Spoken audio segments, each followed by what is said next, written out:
1.3 mil millones, ese es el número de Mozart, o más precisamente de su corazón, cuando en diciembre de 1791, después de 35 años de actividad ininterrumpida, este se detiene.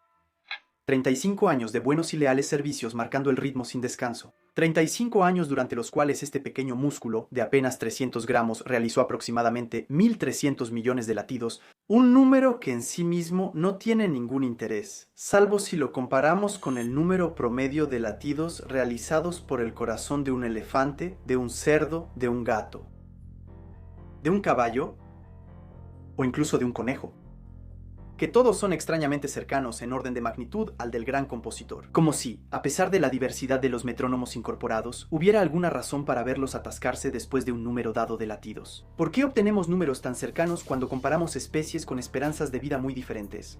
¿Será que el pulso es una especie de cuenta regresiva que se nos da desde el principio y que hace que para todos la meta esté en algún lugar alrededor del billón? Para estar seguros, comparemos el número de latidos realizados durante toda la vida por dos mamíferos que, en apariencia, no tienen nada en común, una ballena azul y un hámster. La primera tiene un ritmo cardíaco que se estima en 15 latidos por minuto, y puede vivir cerca de un siglo, lo que nos da algo así como 800 millones de pulsaciones acumuladas. El segundo tiene un corazón que late a unos 450 latidos por minuto, pero solo vive unos 3 años en promedio. Y en su corta vida se obtiene, a grandes rasgos, 710 millones de pulsaciones acumuladas.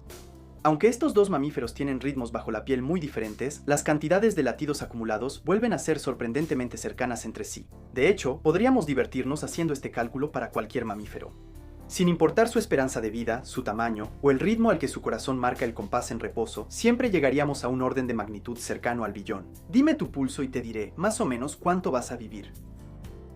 En los años 1940, el biólogo Max Kleber notó que parecía existir, en la mayoría de los vertebrados, una relación entre el tamaño del animal, su esperanza de vida y su metabolismo, es decir, la cantidad de energía que necesita en reposo para mantenerse con vida. Kleber, quien toca aquí el corazón del tema, notó que mientras más pequeño es un animal, más energía necesita para respirar, hacer funcionar su cerebro, su corazón o mantener su temperatura corporal. Como los animales pequeños necesitan más energía, viven a toda velocidad, quemando de alguna manera más rápido sus reservas y sus calorías para mantenerse con vida. Y cuando las necesidades de energía aumentan, la frecuencia cardíaca también lo hace, porque hay que mantener la máquina funcionando, y se observa una relación entre la frecuencia cardíaca y la longevidad. Ambas parecen estar estrechamente relacionadas, excepto que la actividad del corazón sería solo un marcador entre otros, reflejando el ritmo de una actividad más global, y la zona del billón no corresponde solo al desgaste del corazón, sino al del organismo entero. Por el contrario, los animales grandes tienen un metabolismo mucho más lento, y tardan más en alcanzar la zona del billón de latidos. Aunque no es necesario ser imponente en tamaño para ralentizar el metabolismo, como lo demuestran algunas especies de murciélagos, cuya frecuencia cardíaca puede pasar de 45 pulsaciones por minuto a apenas una decena durante la hibernación,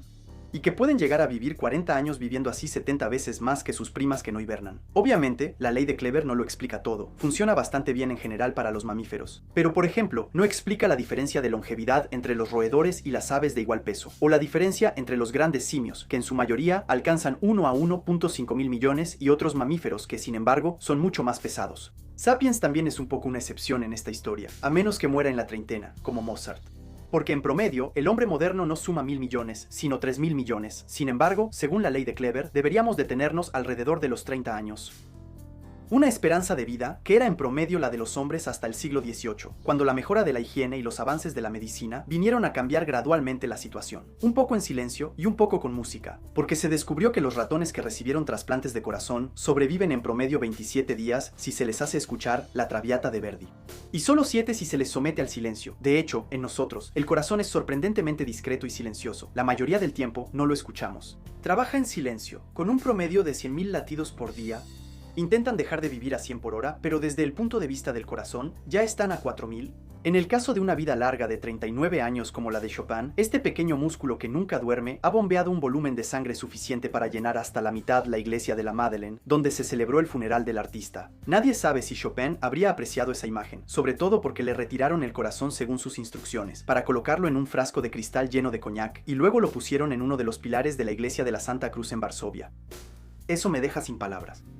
El silencio del corazón, en cambio, proviene de nuestro cerebro, que enmascara la sensación, excepto durante esfuerzos físicos intensos o en momentos de gran emoción, de excitación, de miedo o de angustia. Se ha observado que en parejas mayores y que han estado juntas durante mucho tiempo, la probabilidad de sufrir un ataque cardíaco se duplica durante los 30 días posteriores a la pérdida del ser amado. Y en el caso de una ruptura amorosa dolorosa, algunas personas pueden verse afectadas por el llamado síndrome del corazón roto, que se manifiesta como una sensación de peso en el pecho. Esto se debe a que nuestras defensas inmunológicas se disparan, llegando a un nivel 3 veces más alto que el de una persona que realmente ha tenido un ataque cardíaco y 34 veces más alto que lo normal. En este caso, el tiempo sigue siendo el mejor remedio, y uno podría sentir envidia de la rana silvática, una pequeña rana de bosque que en invierno deja que su corazón se congele parcialmente, hasta el punto de que se detiene por completo, como si estuviera en pausa. Para lograr esto, esta rana tiene una sangre cargada de glucosa, lo que evita la degradación de las células en el momento de la cristalización y la congelación. Solo queda esperar a que pase hasta que el hielo se derrita de nuevo. Después, si a pesar de todo no logran superar la situación, pues piensen que las esponjas no tienen corazón ni cerebro, de hecho, no tienen órganos y aún así están bien vivas, un pobre consuelo. Y dado que este episodio empieza a no tener ni pies ni cabeza, pienso que es algo bueno que no sea un camarón, porque entonces mi corazón estaría a la altura de mi cabeza, justo al lado de mi cerebro. El órgano incluso es visible por transparencia en algunas especies, y nadie sabe si pueden sentir un golpe en el corazón, de ahí a que un desamor les cause dolor de cabeza. De todas formas, el corazón no se detiene a voluntad, aunque quisieras, porque nuestro músculo cardíaco es autoexcitable, no pasa por el sistema central, no se controla. A menos que seas una iguana de las Galápagos, que en presencia de un peligro, como la cercanía de un tiburón por ejemplo, es capaz de simplemente detener su corazón para volverse más discreta. Y la pausa más larga que se haya registrado fue de 45 minutos de silencio. 3.000 millones de gracias a todos los que nos apoyan y nos respaldan en Tipeee. Y además, esto es muy nuevo, pero también pueden apoyarnos con criptomonedas, está en la descripción. Y como hace poco tenemos Instagram, les propongo que escuchemos un poco el silencio del corazón de una iguana.